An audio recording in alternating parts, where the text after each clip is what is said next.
Hello Milky friends, it is Milkstool here with you for another Idle Heroes video. We are here with another masterclass video. This is masterclass number 4, where we will talk about heroes and lineups and what to do about it from an early game, mid game, and end game perspective. There's a lot to discuss here, and I'm not gonna, right up front, I'm not gonna talk about which hero is good. If you're here for that kind of video, I don't do those videos, right? I don't do like this lineup is great type videos. That's more for the people that actually have money to show you the different kinds of lineups that you can get and that you can play around with. This is more generic advice for people as they look to build their lineups of heroes over time and trying to figure out, what should I build and should I build or not. I'm going to share with you the framework that I use when I determine whether or not I should build up a hero. And so this masterclass 4 is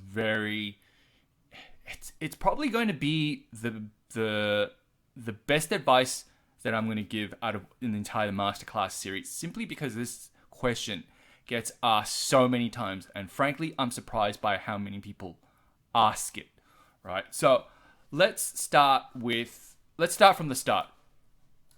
When you first start this game, I know people sort of say you should aspire to build this hero when you first start out. And often that advice is, everyone always says, nearly universally says, you should build a Horus because Horus, quite easy to build, will get you to pretty high steel land by itself, etc., etc. And generally speaking, Horus isn't a bad creature to aspire to build first. Neither is Garuda. And Penny is also a pretty decent hero to build first as well. They're rangers or warriors and they do a lot of damage. Now, the reality is, when you're starting out, it's not like you can pick to build those heroes. When you start out, you are basically at the mercy, unless you spend a lot of money, you're at the mercy of whatever the game feeds you in terms of heroes, right? So if you look at this account and if you look at what I have, basically this is a free-to-play account. And it's like, I want to build a Horus, but the reality is, these are the heroes that the game have given me. So then you're asking, well, if these are the heroes they've given me, should I sort of just not build them? No, absolutely not. At the start, even though all the pros tell you to build, you go for an E5 Horus, the reality is you should build whatever the fuck is given to you by the game, especially if you're not going to spend a lot of money, right? So here, these are the heroes that are given to me. So if another, for example, Starlight comes up, Starlight's not a bad hero at the start, right? To get to progress. Neither is Gru, neither is Norma a bad hero, neither is Berea, right? These heroes you don't see mid-game or end-game, but the reality is, right at the start, you're at the mercy of whatever the game gives you. So if you go to boot camp, you're going to be able to... What are we doing? What are we doing? So if you go to... the newbie challenge, so everyone's going to get a Starlight from doing the newbie challenge, right? And that's just immediate head start. Then if you go to finish the other stages of the newbie challenge, they're going to give you a Vesa, and then after that, if you do Journey of Glory, they're going to give you an Ice Blink. The point is, they're going to give you some pretty okay heroes to kick you off, right? So these heroes, Ice Blink, you're going to build your first full E5 lineup. That's the main goal right now. It's when you first start out, just build literally any hero to E5. You don't know which one is good. And I'm not going to make a guide on which heroes are good, like just in the first 10, 20, 30 levels. Basically E5 everyone, and then play around with it. What I would say is, as you're leveling up heroes, get one hero to 100 first, as opposed to like 5 heroes to level 80, because resources are so hard to come by right at the very start of the game, right? So here I focused on 3 heroes only, rather than upgrading every single hero to level 100, because I just don't have enough resources to upgrade everyone. And the reason why you want to upgrade as many heroes to 100 as possible is because you need those heroes to clear the campaign levels, right? You need the heroes to clear Tower of Oblivion as well, to get just more resources and progress along the game. So if we do this, Tower of Oblivion isn't really that important. I mean, yes, you can get resources there. The main benefit of having a strong lineup at the start is couple folds. One, it's to clear the campaign levels. So it really doesn't matter what heroes you use. Like, more often than not, what they give you is good enough. You want to place pretty well in Crystal Crown League. You want to do pretty well on the Celestial Islands stuff, especially with the Nest of Void boss. And that's pretty much it, right? So your main goal at the start is just to build whatever hero you can build to 6, 7, 8, 9, 10 stars. And that's pretty much about it. Until you actually work out what are good heroes to build. Because that education process is going to take you time. It's not like there's a definitive guide out there. No one's gone on there and said, look, you should build this hero, this hero, this hero, or that hero.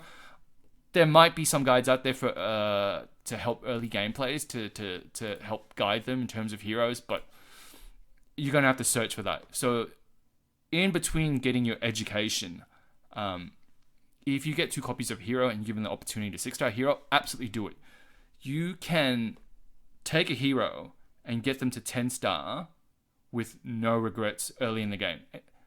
Until you work out whether a hero is good or not and is a good fit for your lineup down the track, don't take them beyond 10-star. The reason why you don't take them beyond 10-star, which is this orangey colored star or level 250, is because up until 10-star, you have a chance to feed that hero as food to make a bigger and better hero, right? So, for example, if you wanted to make 6-star, you're obviously feeding a bunch of 5-star makes into the 6 stars.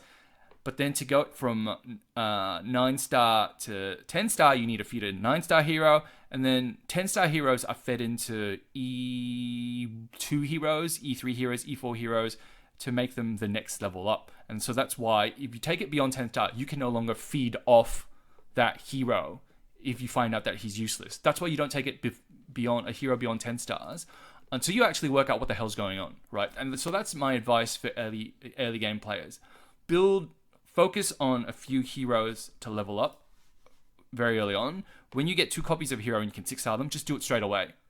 You don't even have to know if they're good or not, because it's so hard to get the same copy of 2 heroes in this game. Like, so for example, let me open up this, right? I'll open up this. So I've got a King Berea. I'll open this stuff up, right?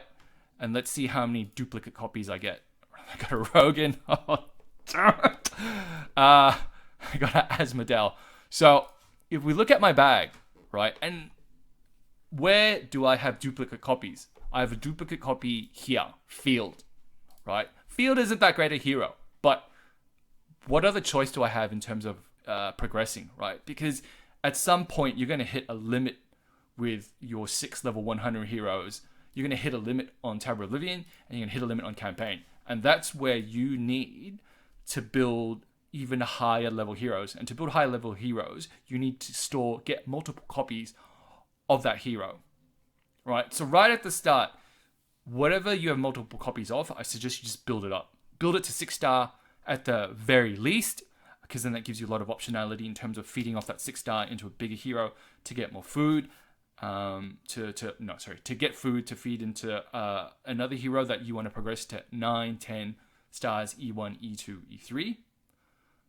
And that's the critical advice that I'm going to give early game players. And so if I look at my notes, what did I say? Build any hero where you have enough copies. Yes, your goal very early on is to clear Tower of Oblivion and campaign as many levels as you can. Yes, that hold. Overall, ultimately, of course, your end goal as an early game player is to build one hero E5, right? And if you were given the choice and were strategic about it, you would basically do Horus first, or Penny or Garuda, right? The absolute worst thing you can, and the last tip here, do not try and build a light dark hero. So don't build heroes from this faction or this faction, simply because in terms of food, right? If you look at how much food I have for light faction, dark faction, it's basically nothing. If you look at green, I've got all these 4 stars, all these 5 stars I can use as food to build a better hero in Forest. Same with Abyss, same with Forest, same with Shadow. But look at light and dark. Basically no food. And that's why if you are a very early game player, everyone says do not build light and dark. Simply because it's really hard to get the food. right? You're better off building something in a non-light dark faction. Ultimately, like I said, you're trying to build 1 or 2 E5 heroes. And this advice that I'm about to give holds just throughout. It is better to focus on 1-2 projects at a time in terms of getting enough copies and building up that hero to E5 than having multiple projects on the go, right? So if you find yourself in a situation where you get a chest and that chest lets you pick any hero, the temptation is to pick the latest and greatest hero using that chest, as opposed to using that chest to get a copy of a hero that you already have 5 copies of, and getting that hero to basically a higher level. So I'll give you an example. So let's say you have 5 copies of Horus, and he's at 10 star right now, right? So he's here. You've done well. A chest comes along, and that chest lets you pick any hero, a copy of any hero you want, right? The temptation is to pick the latest and greatest hero and to start your project on that. Don't do it, because then progress on your Horus will be stalled. Your first E5 hero is going to give you so much power and so much benefit. It will also open up Void as well, just in case you're wondering. It'll open this up. You need an E5 hero to open it. Focus on 1-2 projects at the start. I would say early game players, just focus on that one project. Every time you're given an opportunity to get a hero that's worth building, dump everything into getting copies of that one hero to get them to E5. That is the sole goal of the early game. Do not work on multiple projects. And that thinking, that strategy, that tip goes for when you're mid-game as well. When I got to mid-game, I was working on 5 different heroes at once. And by the time I got enough copies to do those 5 different heroes, they were all out of date. It was just a waste of time. I should have just focused on getting copies of 1-2 particular heroes and just building it up over and over again. So I guess that leads to my next point. Now I'm going to talk about what you should do when you're mid and late game. And this is going to be the best advice that I can give anyone on heroes when they do idle heroes. Well, when they think about building heroes on idle heroes. So for this, we need to go to my mature account, my main account. So when you're mid game and you're late game, and I see this question a lot, people are always asking, should I build hero X? Should I build hero Y? My answer to that question comes back in the form of a 2-part question. The first question, and the most important question, is if you build that hero, right, what will it get you incrementally? And you're like, well, what the fuck does that mean, incrementally? It means, should I build this hero because then I'll have another E5 hero? That's not the question. The question is, what will it get you incrementally? And what I mean by that when I say, what will that hero get you incrementally, is you need to be very self-aware of where you are competitively on Crystal Crown League. There are different tiers here. You're either 1, 2, 3, 4, 5, 6 to 10, 11 to 20, or 21 to 50, right? It's the same deal for Trial of the Champions. What bracket are you in, right? It basically more or less follows the same sort of tiering structure as this, as you see here, 51 to 100, 101 to 200, 201 to 500. The reason why that's important is because if you said to me, well, Milkstool, if I build this E5 hero, nothing's going to happen. I'm going to stay in bracket 51 to 100. Then I would argue, well, what's the point? It might get you from, being 99 to 51, but there's still no net benefit. So then you might say, well, Milkstool, it's going to help me in PvE. Okay, that's fine. Then go ahead and build it, because if it'll help you in PvE, it's going to get you more stuff, right? So if you said to me, I need to build a Heart Watcher because it's going to help me place really well in Flameshine, right? It's going to let me come in the top 3. So because right now I'm outside of I'm in the top 10, but if I build a Heart Watcher, I think it's going to get me to the top 3 and it's going to get me guild coins. Okay, great. There's a rationale, there's a clear benefit from building that hero. Point is, when you're asking, should I build this hero, you got to ask yourself, what is the incremental benefit of building that hero? If the answer is nothing, why are you building it? Why are you building it? Right? So another example is right now, for example, let's take me an example. I am just out of the top 10 for Crystal Crown League. I have to snipe at the last minute to basically get into the top 10, right? But on a daily basis, people can, with much better lineups, can hit me. And their lineup is solely better because they have a Rogan. My lineup does not have a Rogan right now. If I get a Rogan, it's going to make a material advantage. I'm going to be able to move up a tier. I'm going to be able to be top 5 in Crystal Crown League. Right now I'm top 10, right? So I can move from this tier to this tier. And on a daily basis, it's going to get me an extra 8 gems a day and 3 of these glory coins. But come end of season, it's going to basically get me another 80 gems, another 200 dust, and another 80 glory coins, which is enough. And it'll also stop people from winning attacks against me. So that's going to save me arena tickets, right? It'll also, on a Trial of Champions basis, I think it's going to get me into the top 100 bracket. Right now, I'm sort of in the top 500, top 200 bracket, depending on how I attack and if I snipe during last minute on attack. Where else it will help me? Rogan will also help me on PvE because I'm building a Dalassium army. So the case to build Rogan and to expend resources to build Rogan, to use those chests that let you pick any heroes to get Rogan, is compelling enough that I invest in him and treat him as my next project, right? So that is the next project that I am focusing on. And that's a great answer to my first question, which is, building this hero, what will it get you incrementally, right? So after you've made a decision, after the benefits of building that hero is clear and you know what it's going to get you incrementally, the next question you have to ask yourself is, do I have enough resources to build this hero to E5 within the next month, both in terms of getting enough copies and getting the food to get that hero to level 330, level 345?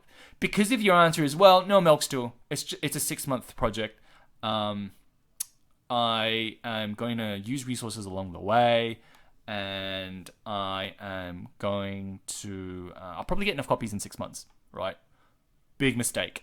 Big mistake. And the reason why, well, it's not the biggest mistake, but the reason why it's potentially a big mistake is, especially if you don't have enough copies at this point in time to E5 that hero, is, let's say, for example, you might say, well, Melkstool, should I use my profit orbs to get 4 Rogan copies like you could last time, right? I have enough saved up to do 4 loops. Should I do it? If you have 0 copies, you do the profit orb events, and you end up with, say, 4 copies, right? 4 copies is one shot of a 10-star Rogan, which is where you really need him to be to start being effective. And if it's going to take you another 3 to 6 months to get another Rogan, who's to say there's not a Rogan replacement that comes out that makes him obsolete or makes him even better, right? That's the risk. That's why after you've answered the first question and you're clear about the benefits of building that hero and what will it do to you incrementally in terms of improving your positioning in the PvP area or helping you out in PvE, if you cannot build that hero pretty quickly, by the time, you have to ask yourself, by the time I've built this hero, do I run the risk of that hero being obsolete, right? If it's going to take you years to build it, just don't do it, right? You're far better off just saving enough copies of that hero. And then when you have enough copies of a particular hero to get them to E9, and you can then go back and answer the first question to see if that hero is still relevant. If they are, it helps you answer those questions, and that first question becomes yes. Then go ahead and build it. Because along the way, you would have also saved up enough resources because you didn't do a scatterbrain approach of just trying to work on 5 or 6 different projects at the start, like I told you not to do, right? You're going to have enough copies, and you're going to have enough green, spirit, and gold to build that hero straight away. There's nothing worse than half building hero and just seeing that your efforts go to waste because that hero becomes obsolete pretty soon, right? And there is nothing worse than, the only thing worse than, building a half hero is building 5 half heroes. Like, for example, ignore all these, excuse my dog, if you see all these E5 heroes here, right, ignore them Ignore the fact that I have them, right? Let's pretend for a moment that all I have are these 10 stars and these 9 stars, right? The immediate question will be, well, why the fuck do you have so many 9 and 10 stars? Because, Nakia is useless, not that good. Why do you have 2 cruise copies? Why didn't you just focus on building 1 cruise copy, right? Do work on a very small set of projects at once. If you decide to build a hero, that's the advice, right? So that's basically the biggest and best advice I can give you in terms of how you think about building your heroes, the questions you need to ask before you go ahead and build that lineup, right? So you'll see that advice repeated. What is building this hero going to get me incrementally? And do I have enough resources, copies to build this hero to E5 in the next month? The last piece of advice that I'm going to give you when you're building a hero, so once you've decided to build the hero and you've committed to it and you've built him to E5 is, and this probably applies for mid and late game players, is you should start considering opening all the slots in for the soul stones, right? Not the soul stones, but the stone slots. And so you're like, what the fuck do you mean? So when you are upgrading a hero and you are upgrading the stones, you have the option to unlock these other slots, right? What I'm increasingly doing and what I've realized is, yes, to open up both slots is expensive because I think it's 1,000 for the first slot and then 2,000 for the second slot. So 3,000 all up for both slots, right? So increasingly, I'm just opening all the slots up. If you're endgame, this is probably more a pertinent tip. You're probably asking, well, why would I waste 3,000 to open up just the other 2 slots? The reason why you would open up the other 2 slots is, well, there's a couple of reasons why. One, it costs a lot of pink dust and gold to get the right stone, right? Like you could blow through millions of dust, millions of gold, and not even end up with the right stone. That's the first question, right? So if you open up the other slots, you cannot, whatever's in those slots already, you cannot get again when you re-roll, right? So it already takes away, because I think there's like 15 to 20 combinations of stones that you can get. If you take away 3 from that table, you can argue, okay, it's not a lot, but it's enough to the point where you consider, and I've done the math previously where I showed if you actually open up a slot, the amount of savings in terms of gold and pink dust is enough that it's worth a 1,000 to 2,000 expenditure in diamonds just to open up the extra 2 slots. That's the first reason, right? There's a potential saving in gold and pink dust. The second reason why you want to open up all the slots is because then it makes your hero immediately more flexible. Because you're going to want to run certain stones for PvP and PvE for heroes that are multi-dimensional, that can do well in both areas, right? So, for example, Russell, speed attack, speed HP, it's only good for PvP. Holy damage attack is really only good for Aspen Dungeon and PvE, right? So that's the second reason. It makes that hero, the utility, a lot more because there's now an expanded range of uses for him, because you can swap the stones around. The last reason why you want to consider opening up all the stone slots is because increasingly when you are end game and the game becomes less about acquiring food. So for early game, mid game players, the issue as you build, a 12 times E5 lineup is food. It takes a really long time to get that much food to get that many E5 heroes. But once you're sort of beyond that limit, like me, like I've got so many E5 heroes, the issue isn't really food anymore. It starts to become about, this game becomes less about getting food and more about getting copies. The copies of the latest heroes that are going to really take your lineup to that next level or keep you at a level, keep you within a competitive bracket, like I talked about earlier when I asked you that first question. Well, what's the incremental benefit? right?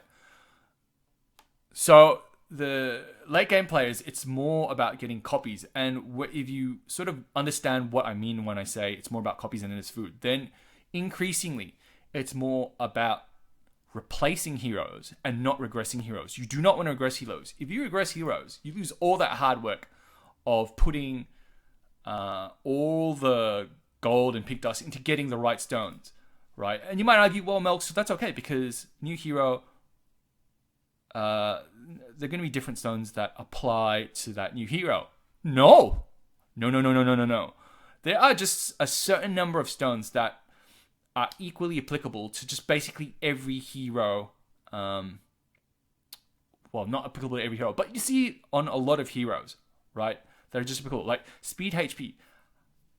Look at the GDP's tier list or someone's tier list where they recommend a stone. How many heroes have speed HP listed as a potential stone you could use? How many heroes have a speed attack as a potential stone that you could use? How many heroes have a holy damage attack stone that you could use? Increasingly, you know, there's only like 5 or 6 stones that every hero will run, and it's good for that hero. That's the reality.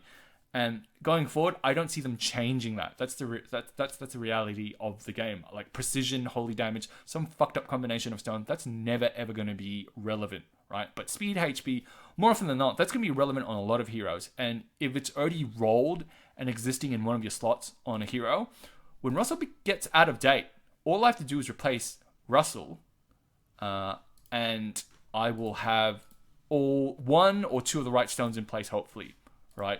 And so that's the third key reason why you want to think about opening up more slots, stone slots on your heroes. The first one, so to summarize, the first one is you potentially saving some gold and pink dust because you can't re-roll those stones in those slots that you already have. Second reason is because it makes that hero, the utility, better. You can use them for a variety of situations. And the third reason is because if you then go on and replace that hero, the stone's already there. Like the good stones, there's a high chance that because the good stones are just good for nearly every single hero. The good stone's already there, and you don't have to roll and upgrade and use gold and pick dust to get the right stones again, right? So guys, that's Masterclass 4. That's my thoughts on heroes. Like I said, this is the most powerful advice that I can give you on heroes. That's going to basically transcend time. This will apply to any new hero that comes out, and it's going to apply for basically any situation.